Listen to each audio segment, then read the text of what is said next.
Welcome to the Santam Insure Your Future Money Bootcamp with me, Maya Fisher-French. And me, Mapalo Maku. To give our listeners a bit of background, we have been working with Santam staff members where we take them through a money bootcamp. And last year, after seeing the incredible changes that these individuals went through, we realized that there was an opportunity to take this money journey to a broader audience. So thank you very much to Santam for sponsoring this podcast. Absolutely. By following the 13 episodes over the next 6 months, you as the listener can join by simply following the various steps of the Money Bootcamp. You will have access to the documents and the spreadsheets discussed in this podcast, and you can fill them in as you go along the journey. We also welcome your questions. So today, Mapalo, we're going to be starting with money and emotions because I think you need to understand how you feel about money before you can embark on this journey. But then for our listeners, in future episodes, we're going to look at how to put together a budget, whether that's your day-to-day budget or even budgeting for a big life event like buying a house or a car. We'll also be looking at credit, Maya, healthy credit, as well as how to get out of unhealthy debt. We will look at the difference between saving and investing and how to start. And we're also going to be covering those big topics like life insurance. You know, how much do you need? What cover is important at what stage of your life? And we're going to look at medical schemes, medical insurance, and gap cover. We'll cover retirement, creating a will, and providing for your family. Basically, we'll cover all those aspects that you need to put together to own your financial plan. And we're going to share the experiences of the people who've gone through this journey. But we're also going to discuss your questions. So please WhatsApp them to us at 062 174 0145. Now, let's be clear. We are not financial advisors. We are not allowed to give you specific financial advice, but we will be speaking to experts and can give you the theory and enough information for you to be asking the right questions of a qualified financial planner. So let's get on with the show, Maya. So today we're going to start off with money and emotions. And this is extremely important. I mean, Mapalo, you and I have seen over the many years of working with people how emotion affects or even sabotages our money mindset. No, Maya, I mean, every single time we work together or even just yourself, we always talk about money and emotions first. You know, when people think about personal finance, people think numbers, rands and cents, and yet it all starts with how we perceive money and why do we do the things we do with our money. So I'm very excited for this topic. Absolutely. And I think you and I often, when we debrief after working with, Mapalo and I actually talk to each other quite often, and we often debrief. And it's always that stuff like, wow, you know, we realize things as well through working with someone like, oh my goodness, that was the money story. That was the money kind of moment for them. It wasn't about money. It was about something in their past. It was about their relationships. It's always not about money. It's always about something else. So one of the tasks which we are going to do, and we have set for our mentees, is to complete a money mindset questionnaire. And this link is available along with all the resources in this podcast description. And I really want you as the listener to complete this money questionnaire because what comes out of this money questionnaire is very revealing, as our mentees discovered. What was interesting about the questionnaire is that I realized that actually we didn't know a lot about each other's relation to money. Like we did not understand because you see things in your own way and you justify it in your own way without understanding your partner's justifications or reasons for spending. So the money questionnaire actually helped us understand each other's money background and therefore get clarity on each other's money behavior or how we spend money or respond to money. And that actually helped the communication because now I had the background and understanding of how he relates to money. Also, it actually helped with empathy because I got to understand his relation. Therefore, some of the issues were clarified. Then I got to say, you know what? Okay, I see. I kind of understand where this is coming from. So Mapalo, that was Andiswa, one of my mentees from last year. And in her case, like so many couples, her and her husband were finding it hard to make ends meet after that huge interest rate increase. Didn't that hit so many people? So many people, Maya. And yeah, and how do you kind of making things balance and you're just making it work, and then suddenly, you know, you've bought the house, you've got the kids, and suddenly it just throws you. And they were finding it really hard to talk about their money problems because they had very, very different money personalities. But when her husband did this questionnaire and they started to have a better understanding of their own financial emotions and upbringing, it had such a big impact on their ability to talk to each other when they understood it. And I think for me was, and Dispa also reflected to me, she said, Maya, once we'd done the questionnaire, we understood how much our upbringings had affected us differently. We realized how important it was in talking to our children now about money and creating a different relationship for our children with money, and how influential that has been, will be on their lives, which I thought was also a very interesting insight. Absolutely, Maya, because, one of the things, and we say this all the time, that our kids learn by observation, right? They don't learn by what we say or, so it starts with us. If we get our money story right, it's easier for our kids to get their money story right. And I love the fact that finally they realize that, they come from two backgrounds. What we often do when it comes to love, we think, oh my goodness, our love will just carry us through, right? And yet, once you start living with someone, you realize that, their background is completely different from yours. And how they perceive money is completely different from you. So getting those conversations, hard conversations sometimes, out of the way truly can build a relationship that much further. And also, we talk about generational wealth, but generational wealth also means that we are able to talk about money freely, and our kids are in on those conversations and they see us being comfortable around money topics. I love that. I love what you just said. Generational wealth is also generational financial education. Yes, actually, it's an ability to talk about money. And that is probably the biggest thing that I pick up with almost everybody I work with, is they always say we couldn't talk about money at home. When I grew up, it was either there's no money, or no one talked about money, and that they bring up immediately. It is, I grew up in a household where we didn't talk about money. What was your experience growing up in your house environment? Do you think that affected you? I think so, 100%, Maya, 100%. So both my parents worked in government, really earning not so well.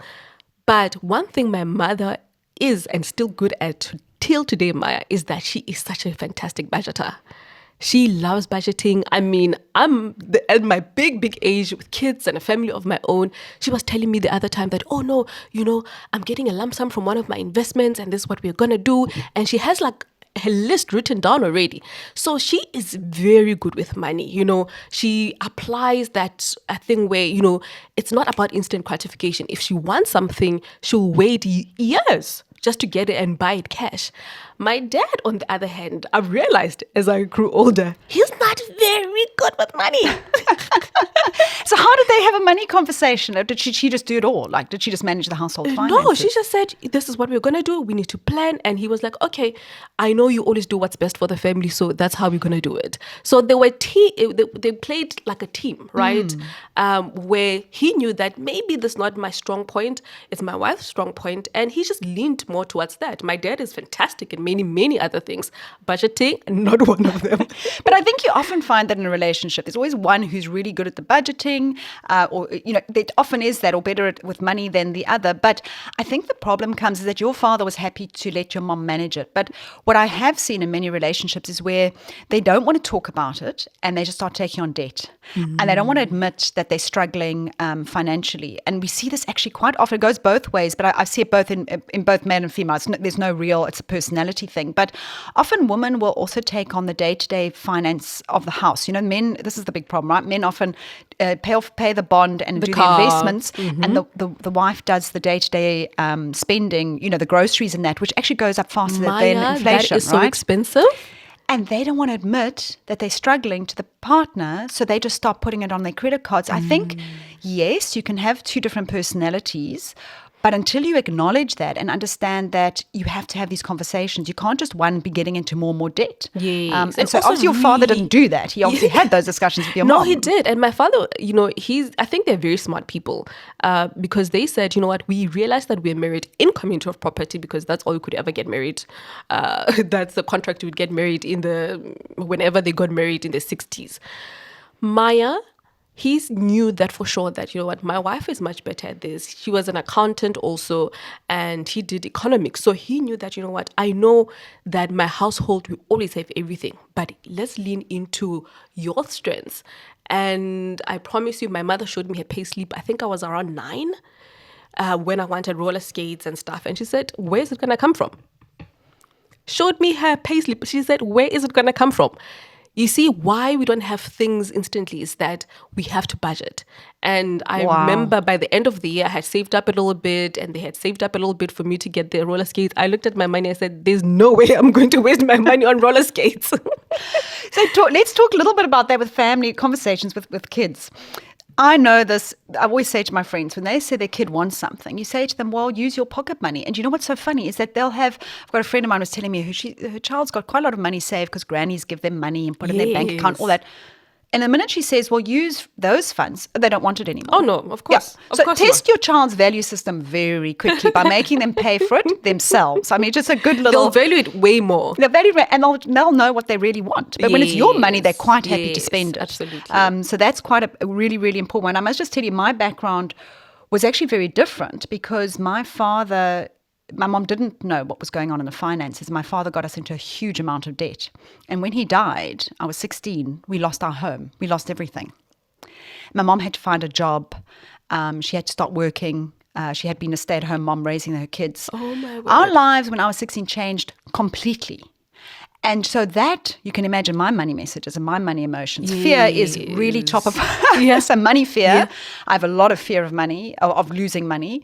But I also, of course, have this very strong feeling of independence around my money. Like I make sure I've got my investments. I make sure that I've got my money put aside. And you make sure you know what's happening with your finances. Exactly. You don't so I look after all the investments in our household. So we all react differently. But it was interesting you was talking about your mom budgeting and that. So one of my mentees reflected to me in her money story that her mom was always saving.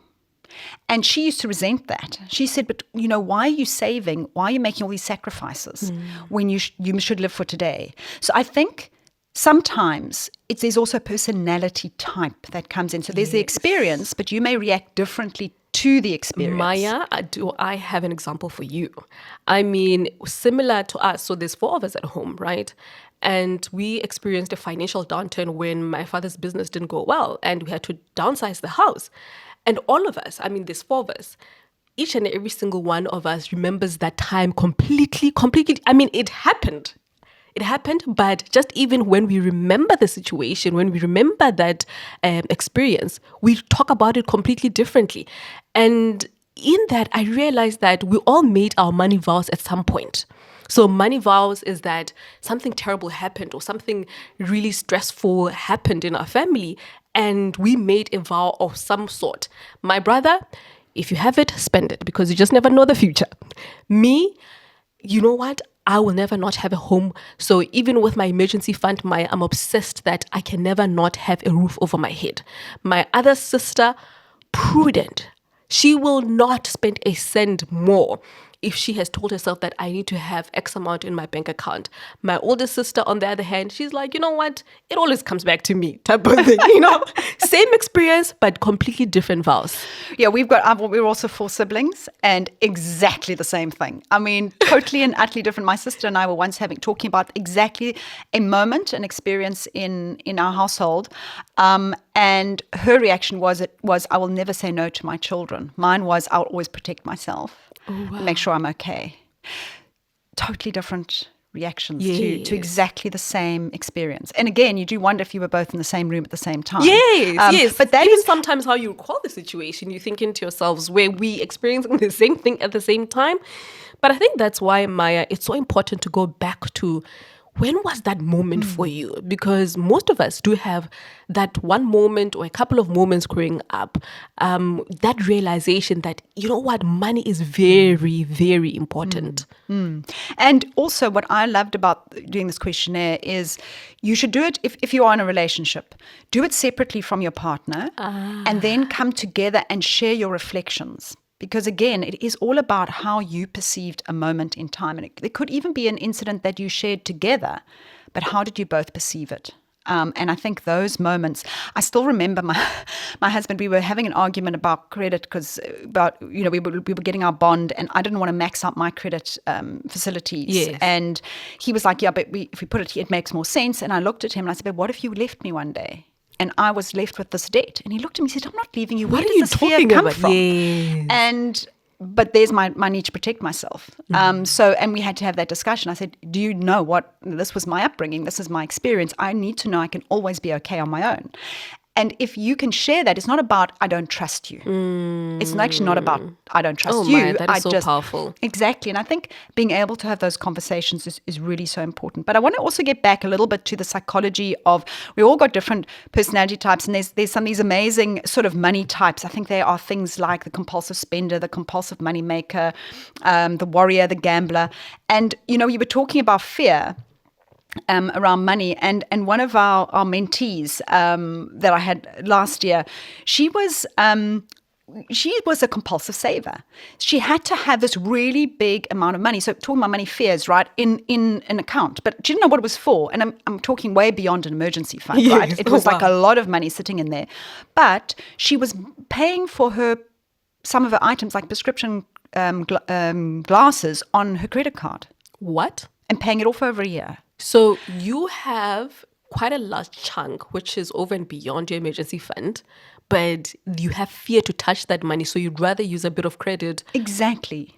And she said she has friends who feel the same way. So one of the big things that we did is I said, right, earmark those funds, saying this money, and I said, start to become your own bank. Start looking at this as I am my own bank. So I'm not going to borrow from the bank. I'm going to borrow from my bank account. Yes, does that make sense? yes. And I also said, look, you need those prescription glasses every 2 years. So actually build up a little fund for your prescription glasses. And clearly she sounds like a very capable person. She's to do that. very, but she's very capable, very focused on saving, but the fear was making her make bad decisions because she was paying interest when she, you pay a lot more interest on credit than you're earning in the bank, right? Yes. Like hugely different. And your credit card's probably coming in at 20% and you may be lucky to be getting 6-7% on your savings.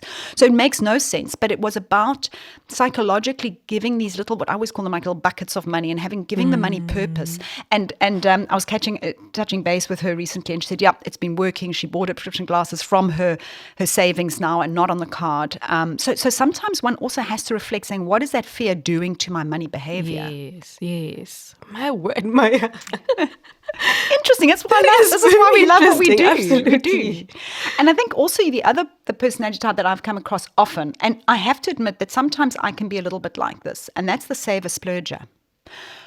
So, some people feel like they've got the money there. So I had one mentee, right, who was like, I don't ever want to touch it. And the others are like, ooh, there's 20,000 Rand there. Let me use it, right? And I think for someone like that, again, it's about giving them purpose with their money, saying, what is the money for? Because if you know it's for something, then it changes it. And also, of course, always having a fun fund. I make sure I have a fun fund. Oh, Maya, that is a must. For me, it's sort of a traveling fund because I love traveling, even if it's just a small getaway, like an hour away from home. For me, it's very important. So the different money personalities. And, people always ask, can I just be one or can I be a mixture of one or two? And most of the time, I feel like I'm one or two, but also it depends on where I am in my life stage at that point, where I am with my finances. So, for example, now with kids and my son is going to be finishing primary in the next 4 years. Already we're thinking, oh goodness, where is he going to go to high school? So meaning less holidays here and there, that sort of thing. So I think definitely you can be a mix of one or two, because sometimes I think people, when they read stuff like this, like, oh my goodness, so it means I'm just a spender. No. Oh, another thing, Maya, that I'm quite the spend on holiday. You and I share this. That's what I was saying when I was going there with this. You and I share this character trait. Oh, Maya, I can be good. I will save to the point where let's say we go out for lunch with my sister. And I'm looking at the menu. I'm like, oh, I would like to go for this one. But I'm like, oh, maybe if it's a $600, I can go for something for $300. Then immediately what I do, I save the $300. Okay. That's how I operate. Yo, that is disciplined. No, I do. If I see shoes and I can see ones that look similar and I still like them and maybe those were $1,000, I'll go for $800 one. But then you'll put the 200 rand 200 away. immediately. Because then you are really saving. Then I'm really Yeah, saving. yeah. That's a saving, not when there's a sale. That's a different thing altogether. That's me. Let me get on a plane. Be in a different city. I'm a completely different woman. You do not know me, Maya, and I do not know you when I'm on a holiday, okay? To the point where I will say, I will deal with it when I come back. And Offensive knows this. My husband, he knows this. He says, you're a completely different beast on a holiday. So I know the psychology. I am identical. I am the person who comes back a whole lot of rubbish that I wonder why I bought all that stuff. Okay, there is something that happens, and no matter what I budget, it always goes over. Yeah. And look, I must tell you, I have the money to pay for it because I always have my savings. I don't leave it on a credit card because that's the fear. But there is something that switches off in my brain that when I go on holiday. And I had a discussion about this with a behavioral finance expert. And he said to me, you love experience. Experience is one of your big money or your big psychological things. It's called openness, when you're open to experiences. And you want to bring back some of that experience. That's what it's about. And it was like an aha moment for me, completely aha moment. I mean, I will go to we were in Delhi, I remember, and we went to have, and alcohol is incredibly expensive in India. And we didn't drink a lot, but we went to this place and it was beautiful and all this. I mean, I had a cocktail for 300 rand, not in a million years. But I would really have thought about that many times if I was here. Maya? There I was like, well, I'm here, right? Maya? So I'm gonna do you know how I solved the problem? I like how you solved the problem. I solved the problem. This, I think you may know my story of Japan. You've lived through my Japan experience. I was supposed to go in 2020. It was my 25th wedding anniversary, and then COVID. So I had another 4 years to save for it. Yeah. I went with double the budget. I doubled my spending budget, and this time I stayed in budget. That's wow. the secret. You stayed in budget because it was Doubled it.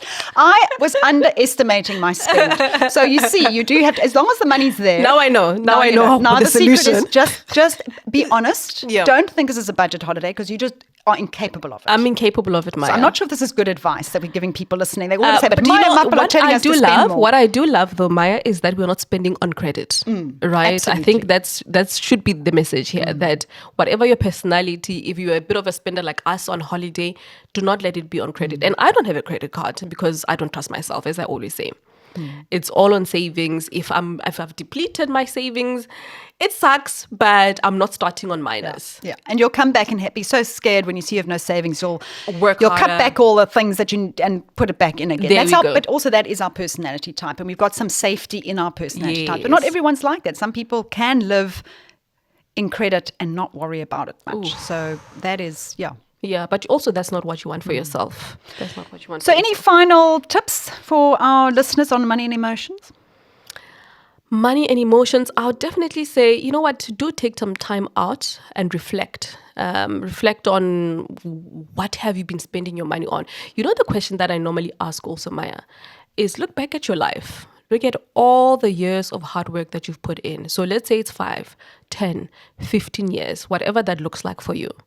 And really take a look and say, how much of that income that I've earned is in my pocket right now? And say, why is it not the way I want it to be? Then start from there. Oh, very very scary one to do, especially when you've reached like 40 or 50 and you've had a lot of paychecks. It's like, where is the money? But on that note, I want to do a call to action to our listeners, because this is about our listeners. This is for our listeners. So please complete the money questionnaire, which you will find in the link in the description of this podcast. If you, as I said, if you're in a relationship, I recommend you do it separately from your partner, then get together, and then please share the insights with us. You can drop us a voice note on WhatsApp at 062 174 0145. And please join us for our next episode, where we're going to actually start the practical steps of how to put together that budget. Oh, yeah. That's going to be exciting, Maya. Oh, we're going to make budgeting exciting, Mapala.